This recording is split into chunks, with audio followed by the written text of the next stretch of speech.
Welcome back. Koteswara గారితో మాట్లాడదాం. So Koteswara గారు, బీఆర్ఎస్ లో జరుగుతున్నటువంటి ఈ రాజకీయ పరిణామాలను మనం ఎలా చూడాలంటారు? దేనికి సంకేతంగా ఇవి చూడాలి? ఓ పక్కేమో పార్టీ వ్యతిరేక కార్యకలాపాలకు పాల్పడుతోంది అని చెప్పేసి కవితను సస్పెండ్ చేయడము, నేను పోరాటాలు చేస్తే ప్రజల కోసం పార్టీ తరపున పోరాటాలు చేస్తే అవి వ్యతిరేక కార్యకలాపాలుగా మీకు కనిపిస్తున్నాయా? మీ చుట్టూ ఉన్నటువంటి దయ్యాలు, వాళ్ళు చేస్తున్నటువంటి అవినీతి, మోసం మీకు ఇంకా మీ కళ్ళకి కనబడట్లేదా? త్వరలోనే నాకు ఈ రోజు పట్టినటువంటి గతి మీకు కూడా పట్టబోతుంది అన్న జాగ్రత్త అని చెప్పేసి ఆవిడ చెప్పడం. ఇటువైపు ఇక కాంగ్రెస్ పార్టీ, బీజేపీ అయితే ఇవన్నీ కూడా ఒక కుటుంబ కలహాలు, ఒక ఫ్యామిలీ పాలిటిక్స్ గా చూడాలి తప్ప ఇది పార్టీకి సంబంధించిందో లేకపోతే తెలంగాణ రాజకీయాలకు మాత్రం ఏమాత్రం ఆపాదించాల్సినటువంటి అవసరం లేదు. ఆవిడ రాజీనామాతో తెలంగాణ ప్రజలకి, తెలంగాణ రాష్ట్రానికి ఎటువంటి లాభము నష్టము లేదు అని చెప్తున్నారు. రాష్ట్రంలో జరుగుతున్నటువంటి పరిణామాలు, ముఖ్యంగా బీఆర్ఎస్ పార్టీలో జరిగినటువంటి పరిణామాల గురించి రాజకీయ పార్టీలు వాళ్ళ వైఖరిని వెల్లడిస్తున్నాయి. అది ఒక పార్ట్ మాత్రం. రెండో పార్ట్ విషయానికి వస్తే, రాజకీయాల్లో ఏమైనా జరగవచ్చు అనేటువంటి అంశాన్ని మనం కొట్టిపరేయకూడదు. ఎందుకు అంటే, మనం ఒకసారి జనతా పార్టీ మొరార్జీ దేశాయ్ ప్రభుత్వాన్ని అప్పుడు కూల్చివేసినటువంటి వాళ్ళు ఆ ప్రభుత్వానికి మద్దతునిస్తూ ఏమైనా సరే దానికోసం ప్రాణాలు అర్పిస్తాను అన్నట్టుగా ఆనాడు కేంద్ర మంత్రిగా ఉన్నటువంటి జార్జ్ ఫెర్నాండెస్ పార్లమెంట్ లో చేసినటువంటి ప్రసంగాలని ఒకసారి మనం గుర్తు తెచ్చుకుంటే, అదే పెద్ద మనిషి ఆనాటికి ఒక సోషలిస్ట్ పార్టీ నాయకుడిగా ఎంతో విలువలు ఉన్నాయి అనేటువంటి ఒక పెద్ద పేరు. అటువంటి నాయకుడే తెల్లవారేసరికి ఆ ప్రభుత్వానికి వ్యతిరేకమైనటువంటి జెండాని ఎగరేసినటువంటి ఉదంతాన్ని మనం చూసాం. అందువల్ల ఇవాళ కవిత గారు రేవంత్ రెడ్డి గారి మీద విమర్శలు చేసినా, లేకపోతే బీజేపీ మీద విమర్శలు చేసినా, ఎవరి మీద విమర్శలు చేసినా గానీ ఇవాళ ఆ పార్టీ నుంచి సస్పెండ్ చేశారు. మళ్ళా ఈ రోజు మాట్లాడినటువంటి అంశాల మీద బహిష్కరణ వేటు ఖచ్చితంగా పడి ఉండేది. అటువంటి అవకాశం ఇవ్వకుండా ఆమె రాజీనామా చేసి బయటకు వచ్చారు. ఇప్పుడు ఆమె భవిష్యత్తు ఏమిటి అనేటువంటిది ఇవాళ చర్చనీయాంశంగా ఉంది. కాంగ్రెస్ లో చేరతారా, బీజేపీలో చేరతారా, లేదా సొంత దుకాణం పెట్టుకుంటారా అనేటువంటిది ఇంకా తేలాల్సి. అయితే ఏ పార్టీలో కూడా చేరడానికి కూడా అవకాశం ఉంది. బీజేపీ చేర్చుకోవచ్చు, కాంగ్రెస్ కూడా చేర్చుకోవచ్చు. ఏం చెప్పిస్తారు అప్పుడు? మనం చూసాం అనేక మంది నాయకుల్ని చూసాం మనం. ఏమిటి అంటే, ఇవాళ తీవ్రంగా విమర్శించినటువంటి పార్టీలోనే తెల్లవారేసరికి చేరిపోయి ఎందుకు అలా చేశారంటే ఆ రోజు ఉన్నటువంటి పరిస్థితుల్లో అలా చెప్పాల్సి వచ్చింది. కానీ ఇక్కడ పార్టీ చీఫ్లు మాత్రం ఒక అడుగు ముందుకు వేసి ఎట్టి పరిస్థితుల్లో మా పార్టీలో మేము చేర్చుకోము అని అటు బీజేపీ చీఫ్ చెప్తున్నారు, ఇటు కాంగ్రెస్ పిసిసి చెప్తున్నారు. అంటే ముందుగానే మేము చేర్చుకోము, ఇలాంటి అవినీతి ఆరోపణలు ఉన్న వాళ్ళకి మా పార్టీలో స్థానం లేదు అని చెప్తున్నారు కదా. మరి అలాంటి వాళ్ళని కూడా చాలా మందిని చూసాం రోజా గారు. అలాంటి వాళ్ళని కూడా చాలా మందిని చూసాం. ఏం చెప్తారు ఈ పార్టీల వాళ్ళే? ఏం చెప్తారు?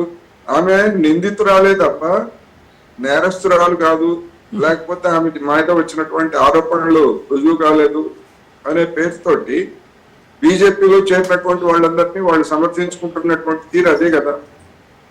అందువల్ల ఎప్పటికయ్యేది అప్పటికా మాట్లాడి తప్పించుకు తిరుగువాడు ధన్యుడు సుమతి అన్నట్టుగా ఇవాళ రాజకీయాలు ఎప్పుడు ఏ క్షణంలో ఏం జరుగుతాయి అనేటువంటిది కూడా ఎవరికి అంతుపట్టినటువంటి పరిస్థితి. అది ఒకటైతే, ఇప్పుడు ఆమె 2018లోనే హరీష్ రావు గారు 25 మంది ఎమ్మెల్యేలకి కాళేశ్వరం డబ్బులు ఇచ్చారు, గెలిపించారు అని చెప్పేసి ఆమె చెప్తున్నారు. 25 మందికే ఎందుకు ఇచ్చాడు ఆయన అంటే తన అనుయాయులు అనేటువంటి ఉద్దేశంతో ఆమె ఆ విధమైన చెప్పారు. మరి మిగిలినటువంటి వాళ్ళు కూడా గెలిచారు కదా. 2018లో ఘన విజయం సాధించింది కదా బీఆర్ఎస్ పార్టీ. మరి వాళ్ళకి కేసీఆర్, కేటీఆర్, కవిత గారు అంటే రిమైనింగ్ ఆ పార్టీలో ఉన్నటువంటి ప్రముఖుల్లో వాళ్ళకి నుంచి తీసుకొచ్చి ఇచ్చారు డబ్బులు. దానికి సమాధానం చెప్పాలి కదా కవిత గారు. అందువలన కొన్ని తీవ్రమైనటువంటి ఆరోపణలు చేయడం ద్వారా ఆమె రాజకీయంగా మైలేజ్ పొందాలనేటువంటి ఒక ప్రయత్నంలో ఉన్నారు. అనేక ప్రశ్నలు ఆమెకు కూడా ఎదురవుతాయి. ఎందుకు ఇంతకాలం మౌనంగా ఉన్నారు అంటే ఒక మాట కూడా అన్నారు, ఏదైనా మాట్లాడే పరిస్థితి పార్టీలో లేదు అనేటువంటి ఒక మాట కూడా అన్నారు. అంటే ఏమిటి, టిఆర్ఎస్ పార్టీలో డెమోక్రసీ కూడా లేదు. ఓపెన్ గా చెప్పారు, అంతర్గత ప్రజాస్వామ్యం లేదు, పార్టీలో అంతర్గత ప్రజాస్వామ్యం లేదు. అదే చెప్తున్నా. అంటే దాని అర్థం ఏంటి, అందరూ చెప్తున్నట్టుగా ఇప్పుడు మాది కుటుంబ పార్టీ అని చెప్పేసి అంటే కాదు, మాది కుటుంబ పార్టీ కాదని చెప్పేసి ఇంతవరకు బొకాయించారు కదా కవిత గారితో సహా. మరి ఇప్పుడు ఆమె మాట మాట్లాడుతున్నారంటే లేదు. రెండోది, ఆమె మాట్లాడటమే కాదు, జరిగినటువంటి పరిణామాలన్నీ కూడా చూస్తే మీరు మొదటే చెప్పినట్టుగా 103 రోజుల క్రితం లేఖాయనం వెలువడితే ఆ లేఖలకు సంబంధించి మరి పార్టీ రాష్ట్ర కమిటీ కానీ, అధినాయకుడు కానీ, లేకపోతే కార్యనిర్వాహక అధ్యక్షుడు కానీ ఎవరైనా ఇంతవరకు ఎందుకని దాని మీద మాట్లాడలేదు అనేటువంటి ప్రశ్నకి సమాధానం చెప్పాలి ఆ పార్టీ నాయకులు.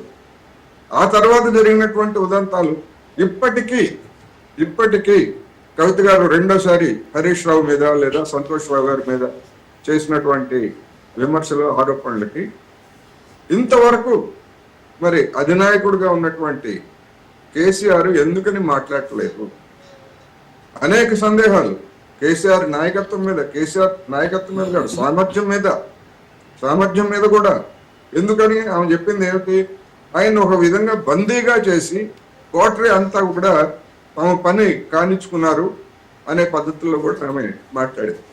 పదాలు కాకపోవచ్చు కానీ వాటి యొక్క అర్థం అదే. మరి అటువంటప్పుడు ఇంకా బందీగానే ఉన్నారా కోటరీలో కేసీఆర్ గారు? మాట్లాడే స్థితిలో లేరా? ఇవన్నీ కూడా అనేకమైనటువంటి ప్రశ్నల్ని కవిత గారి ఈ కవితా ఉదంతంలో ఆమె అనేక ప్రశ్నలు ముందుకు తీసుకొచ్చారు. అందుకని వీటన్నిటికీ సమాధానం కేసీఆర్ ఆయన నోరు విప్పాలి. నోరు విప్పినప్పుడే అనేక అంశాలకి తెరబడుతుంది. తర్వాత ఆమె భవిష్యత్తు ఏమో చూసుకుంటారు, వేరే పార్టీలో చేరతారా, లేకపోతే జాగృతి పేరుతోనే కార్యక్రమాలు చేసుకుంటారా? జాగృతి లాంటి సాంస్కృతిక సంస్థలు హైదరాబాద్ లో, తెలంగాణలో వందల కొద్ది ఉన్నాయి. వాటిల్లో ఒకటిగా మారుతారు ఒకవేళ చేసుకుంటే. అందువల్లనే ఎందుకని అధిష్టానం వరకు నోరు విప్పట్లేదు ఇంత జరిగిన తర్వాత కూడా అనేటువంటి ప్రశ్న. మరి అధిష్టానం వరకు నోరు విప్పకపోతే బీఆర్ఎస్ మల్లయ్య యాదవ్ గారు లాంటి నాయకులకు కానీ, లేదా దిగువ స్థాయి కార్యకర్తలకు కానీ, లేకపోతే అభిమానులకు కానీ ఏమి సందేశం ఇస్తున్నట్టు కేసీఆర్ గారు?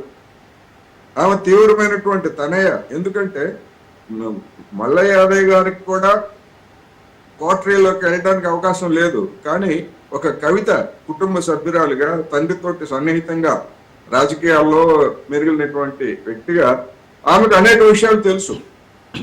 వాటన్నిటిని కూడా ఆమె చెప్పినటువంటి వాటిని మనం కొట్టుపారేయాల్సినటువంటి అవసరం లేదనేది కూడా నేను సందర్భంగా చెప్తున్నాను. ఇక రెండోది, ప్రధానంగా కేటీఆర్ మన హరీష్ రావు గారు లేదా రేవంత్ రెడ్డి గారు ఇద్దరు ఒకే విమానంలో వెళ్ళారు. ఇప్పుడు మరి ఈ కాళేశ్వరం ఉదంతానికి సంబంధించి సిబిఐకి అప్పగించారు. మరి సిబిఐకి అప్పగించినప్పుడు సిబిఐని రేవంత్ రెడ్డి గారు ఇన్ఫ్లుయెన్స్ చేయగలరా అనేటువంటిది ప్రశ్న. రేవంత్ రెడ్డి గారు సిబిఐని ఇన్ఫ్లుయెన్స్ చేయలేనప్పుడు మరి బీఆర్ఎస్ నాయకుల మీద ఎప్పటి నుంచో ఆందోళన చేస్తున్నటువంటి లేదా ఆరోపణలు చేస్తున్నటువంటి బీజేపీ సిబిఐని ఇన్ఫ్లుయెన్స్ చేయగలదు అనేటువంటి చాలా మంది నమ్ముతున్నారు. మరి వాళ్ళు కూడా హరీష్ రావు గారిని రక్షిస్తారా కేసీఆర్ ని ఇరికించి? అందుకని అనేకమైనటువంటి ప్రశ్నలను ఆమె అంటే పరస్పర విరుద్ధమైనటువంటి అంశాలతో పాటు అనేక ప్రశ్నల్ని కవిత గారు లేవనెత్తినటువంటి నేపథ్యాన్ని చూసినప్పుడు అన్ని కూడా సమాధానం లేని ప్రశ్నలే ఆవిడ లేవనెత్తారు. ఈ సమాధానాలన్నీ కూడా అధిష్టానం నుంచి రావాలి, కానీ అధిష్టానం మరి మౌనంగా ఉంటే రకరకాల ఊహాగానాలు వెళ్తాయి. అందుకనే ఇప్పుడు కేసీఆర్ నోరూపకపోతే ఆ పార్టీలో ఉన్నటువంటి వాళ్ళకి అనుమానాలు వస్తాయి. నిజమేనేమో కేసీఆర్ ఆ విధమైనటువంటి అశక్తుడిగా మారేదేమో. చూసాం కదా మహాభారతంలో ధృతరాష్ట్రుడి పరిస్థితి ఈయనకి కూడా వచ్చిందేమో అనేటువంటిది జనం కూడా అనుకునేటువంటి అవకాశం ఉంది కదా.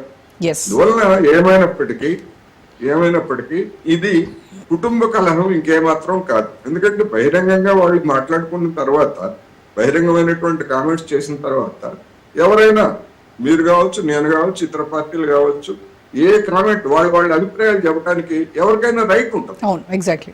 ఎస్. ఒక కుటుంబంలో వాళ్ళు మాట్లాడుకుంటే అది మనం మా వ్యవహారం మీరెవరైనా ఎంత అనుకుంటారు, కానీ వాళ్ళు అది కాదుగా బహిరంగ పరిచారు. యా. అందుకని ఇది ఒక విధంగా చెప్పాలంటే పిఆర్ఎస్ కి ఒక తీవ్రమైనటువంటి దెబ్బ. అయితే కవిత గారు బయటకు వెళ్తే ఆమెకు ఉన్నటువంటి పలుకుబడి ఏముంటుంది ఏమిటి అని చెప్పాల్సి వస్తే నా అభిప్రాయం ప్రకారం ఆమె మరొక షర్మిలగా మారేటువంటి అవకాశం ఉంది తప్ప అంతకు మించి బీఆర్ఎస్ క్యాడర్ కానీ లేకపోతే లీడర్స్ కానీ తన వైపు ర్యాలీ చేసుకునేటువంటి అవకాశాలు ఇప్పటికైతే లేవు లేవు. అనేటువంటిది నేను